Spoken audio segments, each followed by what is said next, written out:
49টি গণমাধ্যম ভারতের প্রথম সারির বিভিন্ন গণমাধ্যম সহ তারা নিয়মিত গুজব ছড়াচ্ছে এবং সব কিছু তারা ফ্যাক্ট চেক করতে না পারলেও কিছু তথ্য তারা তুলে ধরেছে। আপনার প্রতিক্রিয়া? এটা তো চলছে, এটা তো আসলে 5 আগস্টের পর থেকেই চলছে, নানাভাবেই চলছে।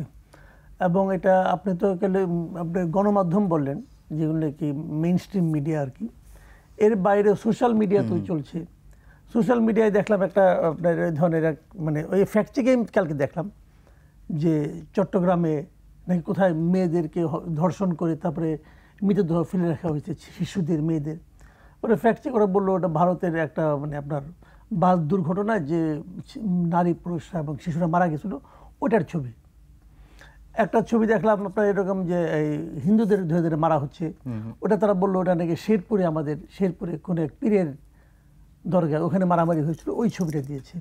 এমনকি আমাদের রিসেন্টলি যে ডেমরায় যে আপনার মোল্লা কলেজে যে মারামারিটা হয়েছিল, এই যে কবি নজরুল কলেজ এবং সোহরাওয়ার্দী কলেজের স্টুডেন্টরা গিয়ে এলো, ওইখানে যে মানে এরা যে ওই স্টুডেন্টদেরকে মেরেছে, ওটা খারাপ ঘটনা, কিন্তু মেরেছে সেটাকে তারা দেখাচ্ছে যে হিন্দুদের উপর, হিন্দু স্টুডেন্টদেরকে মারা হচ্ছে।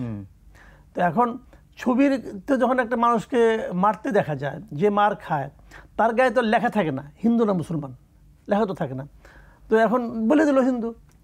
এমনকি চিন্ময় দাসের যিনি উকিল ছিলেন, বলা হলো সেই উকিলকে নাকি প্রথম বলা হলো যে ভদ্রলোক মারা গেছেন মিস্টার আলিফ, উনি নাকি চিন্ময় দাসের উকিল।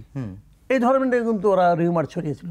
পরে যখন দেখা গেল না উনি তার উকিল না, তখন আরেকজনকে রমেন বিশ্বাস না কারে নিয়ে আসলো, সে নাকি তার উকিল এবং সে হাসপাতালে আইসিইউতে পড়ে আছে।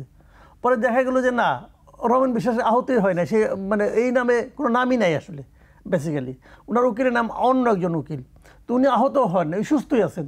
তো এই যে বিষয়গুলো করা হচ্ছে, দেখেন একটা কথা মাথায় রাখতে হবে, এগুলো তারা ইন্টেনশনালি করতেছে।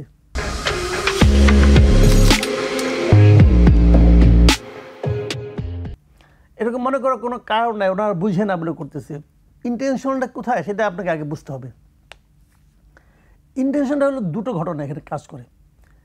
একটা ঘটনা হলো যে তাদের অনুগত একজন ভৃত্য এদেশের রাষ্ট্র ক্ষমতায় ছিলেন।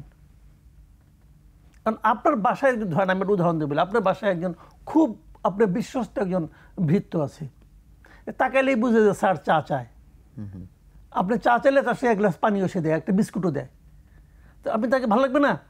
হঠাৎ করে একদিন দেখলেন আপনি ও আবার অন্যদের সঙ্গে খারাপ ব্যবহার করে, খেলে আপনার সঙ্গে ভালো ব্যবহার করে, তো আপনার একদিন নাই, অন্যরা তাকে বাইরে থেকে বাইকে দিচ্ছে, যা তুই যা, তুই আমাদের দেখোস না, ও একজনকে দেখোস, আপনার বাসায় ফিরে তার জন্য মন খারাপ হবে না আপনার? হবে তো। ওনাদের তাই হয়েছে, মন খারাপ হয়ে গেছে। আর ওনার অনুগত ভৃত্যটা নাই, ওনার তো মন খারাপ হবেই। এই অনুগত ভৃত্য কী করতে বলতো যে ইন্ডিয়া আমাদের কাছে যা চেয়েছে তার চেয়ে বেশি দিয়ে দিছি, ওই যে চায়ের সঙ্গে বিস্কুটও দিছে, তো এই জিনিস নাই রে ভাই, তো মন খারাপ হবে না? হবে তো।